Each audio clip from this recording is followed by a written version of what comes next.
আজকের অ্যানিমেশনের বিষয়ও হলেন দিলীপ ঘোষ। এই অ্যানিমেশন যখন তৈরি হয়েছিল তখন অবশ্য তার জীবনের নতুন ইনিংসের খবর আমাদের সামনে আসেনি। আমাদের অতি পরিচিত দাবাং দিলীপ ঘোষ উঠে এসেছেন আজকের ব্যঙ্গচিত্রে। আমরা জানি দিলীপ দা অত্যন্ত রসিক মানুষ, অ্যানিমেশনে ঠাট্টা করার জন্য তিনি অন্তত কেস দেবেন না প্লিজ। দেখুন।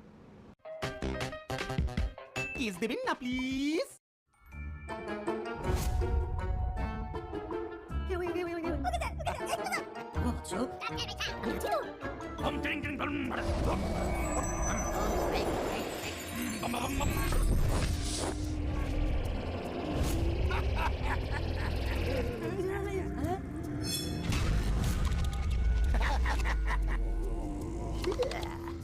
बेंगल में हमारा विसल काम करेगा।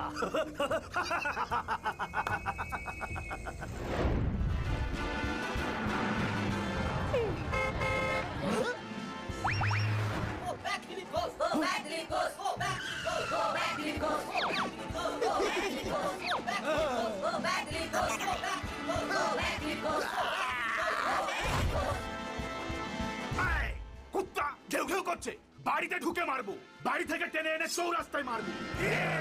পুতনা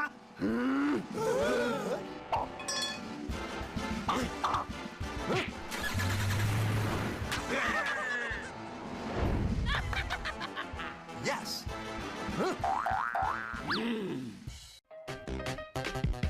কেস দেবেন না প্লিজ।